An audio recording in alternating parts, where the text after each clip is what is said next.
Episode 14, Kabar Gembira. Sementara di posisi lain, nampak seorang wanita parubaya, dengan pakaian susternya sedang tergopoh ke sana kemari demi untuk menemukan keberadaan sang nona kecilnya. Ya, dialah Bisari, salah seorang suster yang diberi tugas untuk menjaga nona kecilnya Aida. Saat ini Bisari sedang dilanda kekhawatiran dan kegelisahan, karena dirinya tak mendapati keberadaan nona Aidanya. Bisari merasa sangat khawatir, bagaimana jika terjadi sesuatu yang buruk pada nona kecilnya itu, padahal dirinya hanya meninggalkannya sebentar. Belum lagi nona kecilnya itu masih belum tahu menahu tentang tempat ini. Ya Allah, di mana nona Aida? Seru Bisari khawatir di sela langkahnya dalam mencari sang nona. Sementara si kecil Aida masih duduk senang bersama Fanny. Gadis kecil itu seolah lupa dengan keadaan sekitarnya semenjak dirinya telah memiliki bunda baru. Bunda rumahnya di mana? Bunda mau ya ikut ke rumah Aida. Pinta gadis kecil itu dengan perasaan yang sangat penuh harap. Fanny menjadi bingung harus menjawab bagaimana. Bunda, pertanyaan Aida kok tidak dijawab? Petik 2 titik. Seru Aida.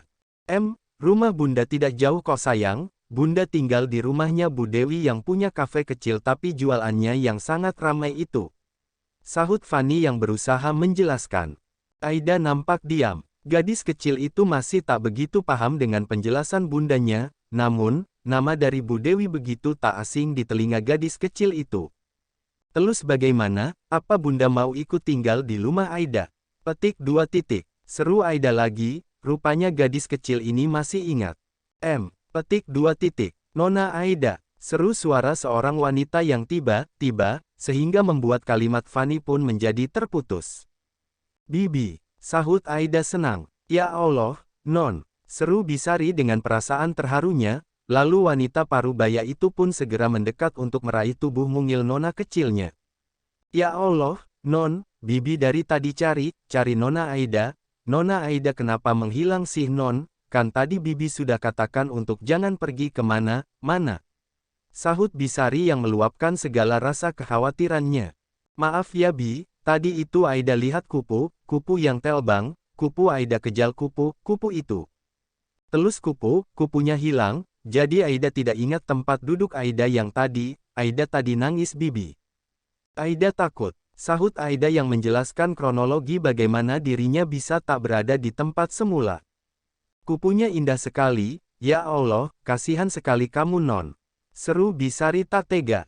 Sepanjang Aida mengobrol dengan susternya, Fanny hanya diam menyimak. Dari kedekatan mereka berdua, dapat Fanny lihat, jika Aida begitu sangat dekat dengan susternya itu. Nak, terima kasih ya karena kamu sudah menjaga Nona Aida dengan baik, saya berhutang budi pada kamu Nak. Ujar Bisari. Tidak perlu seperti itu Bu, saya senang kok bisa menjaga Aida. Sahut Fanny dengan tersenyum. Bibi, ini bundanya Aida, iya kan bunda? Petik 2 titik. Lalu Aida pun mulai melepaskan dirinya dari susternya itu dan berpindah pada Fanny. Lia sayang, sahut Fanny dengan senyuman sedikit kikuknya. Bisari nampak bingung dengan ucapan nona kecilnya. Apa karena begitu inginnya nona kecilnya ini ingin memiliki seorang ibu, sehingga perempuan muda yang baru dikenalnya saja sudah dianggap ibu bagi nona kecilnya. Non, sebaiknya kita pulang yuk, ini kan sudah hampir siang, waktunya Nona Aida menghubungi dedinya Non. Ujar Bisari. Bukan tanpa sebab Bisari mengajaknya, karena Bisari sebenarnya merasa tak enak hati pada perempuan yang nona kecilnya ini anggap sebagai bundanya. Tapi Aida masih mau sama Bunda Bi, Aida masih mau di sini. Sahut Aida, rupanya gadis kecil itu tak mau diajak kembali pulang. Tapi Non, kita sudah cukup lama berada di luar, sekarang saatnya lah kita kembali pulang, kalau Nona Aida tidak pulang, nanti Dedi Non bisa khawatir. Sahut Bisari agar nona kecilnya ini mengerti. Aida menjadi terdiam. Gadis kecil itu sangat tak ingin jika harus meninggalkan bundanya, tapi, Aida pun juga tak bisa mengabaikan ucapan bibinya. Aida sayang, sebaiknya Aida pulang saja dulu ya Nak, kan Bunda sudah memberitahu alamat Bunda. Jadi, kalau Aida ingin menemui Bunda, Aida bisa datang di lain waktu sayang, dan sekarang. Saatnya bagi Aida untuk pulang. Seru Fanny lembut. Benarkah Bunda, Aida boleh main ke sana. Petik 2 titik. Sahut Aida dengan berbinar senang, Lia, tentu sayang, kapanpun Aida mau. Sahut Fanny. Asyik. Petik 2 titik. Seru Aida dengan begitu kegirangan. Ya sudah, kalau begitu Aida pulang dulu sama bibinya Aida ya nak. Putus Fanny pada akhirnya, dan Aida pun baru menurut. Ayo bibi, kita pulang. Seru Aida pada akhirnya. Mari non. Nak, terima kasih banyak ya, kalau begitu kami pamit dulu. Seru Bisari. Sebelum akhirnya wanita parubaya itu dan juga anak dari tuannya pergi menuju pulang. Hati Fanny begitu senang, pertemuan tak terduganya dengan seorang gadis kecil yang bernama Aida. Setidaknya telah menjadi pengobat rindu pada putranya Alvin meski itu hanya sesaat dan pastinya tetap tak akan bisa mengobati kerinduan yang sesungguhnya pada putranya. Namun, baik itu Alvin putranya sendiri, maupun Aida gadis kecil yang sudah menganggap dirinya sebagai seorang bunda, adalah dua malaikat kecil yang begitu sangat berharga baginya. Sungguh Fanny adalah seorang wanita yang berhati tulus. Sinar mentari telah lama tenggelam dan tergantikan oleh malam. Meski sudah lebih dari 1 minggu ujian untuk mendapatkan beasiswa pintar telah Fanny jalani. Namun, hingga kini, masih belum datang adanya kabar apakah dirinya benar mendapat kesempatan kuliah dengan bantuan beasiswa atau tidak. Dan dalam keadaan ini, Fanny hanya merasa harap cemas. Namun apapun hasilnya, dirinya akan tetap menerimanya dengan hati yang lapang. Fanny, seru Putri dari arah belakang tubuh Fanny. Lia, ada apa Put? Sahut Fanny, apa kamu sudah dapat kabar tentang penerimaan mahasiswa yang sudah mendapat beasiswa? Tanya Putri. Belum Put, aku belum menerima kabar apapun, mungkin, aku gagal mendapatkan beasiswa itu. Sahut Fanny. Kok kamu jadi pesimis sih, kan masih belum ada kabar, kenapa sudah mengatakan gagal? Tunggulah dulu selama 2 atau 3 hari lagi pula, mahasiswa baru masih akan masuk kampus sekitar 1 bulan lagi. Sahut Putri, dan Fanny pun hanya mengangguk paham.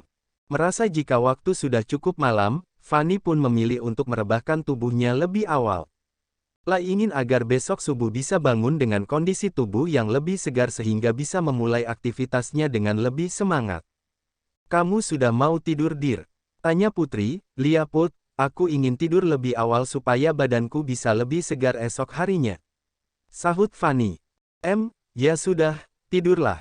Sahut Putri. Baru saja Fanny merebahkan tubuhnya di kasur, namun malah terdengar kring, kriting, kring. Adanya suara getaran handphone miliknya yang berada di dekat bantalnya. Fanny pun lalu meraih handphone itu dan melihat, pesan apakan yang telah masuk. Dan ternyata, ada sebuah email yang masuk. Merasa penasaran, Fanny pun akhirnya memilih membuka dan mulai membaca isi dari email itu. Katanya mau tidur, kok malah lihat handphone, Fanny, gumam Putri, lalu gadis itu kembali fokus pada handphone miliknya juga. Hening beberapa saat. Alhamdulillah, ya Allah. Seru Fanny senang, lalu gadis itu pun langsung terjaga dari posisinya. Ya Tuhan, Fanny, kamu ini membuat aku kaget saja. Seru Putri yang begitu sangat terkejut. Alhamdulillah, Putri, akhirnya aku diterima juga kuliah, aku dapat beasiswanya Put. Sahut Fanny yang begitu senangnya. Benarkah? Alhamdulillah. Sahut Putri, lalu ia pun berhambur mendekati sang sahabat dan lalu memeluknya. Aku bahagia Put. Seru Fanny dengan tanpa melepas pelukannya dari sang sahabat. Aku juga sangat bahagia Fanny, akhirnya kita bisa kuliah di kampus yang sama. Sahut Putri. Kedua gadis itu benar-benar sangat bahagia dengan kabar yang mereka terima di malam hari ini. Akhirnya, tak sia-sia juga dua sahabat itu yang saling optimis dalam mendukung meraih cita-cita mereka.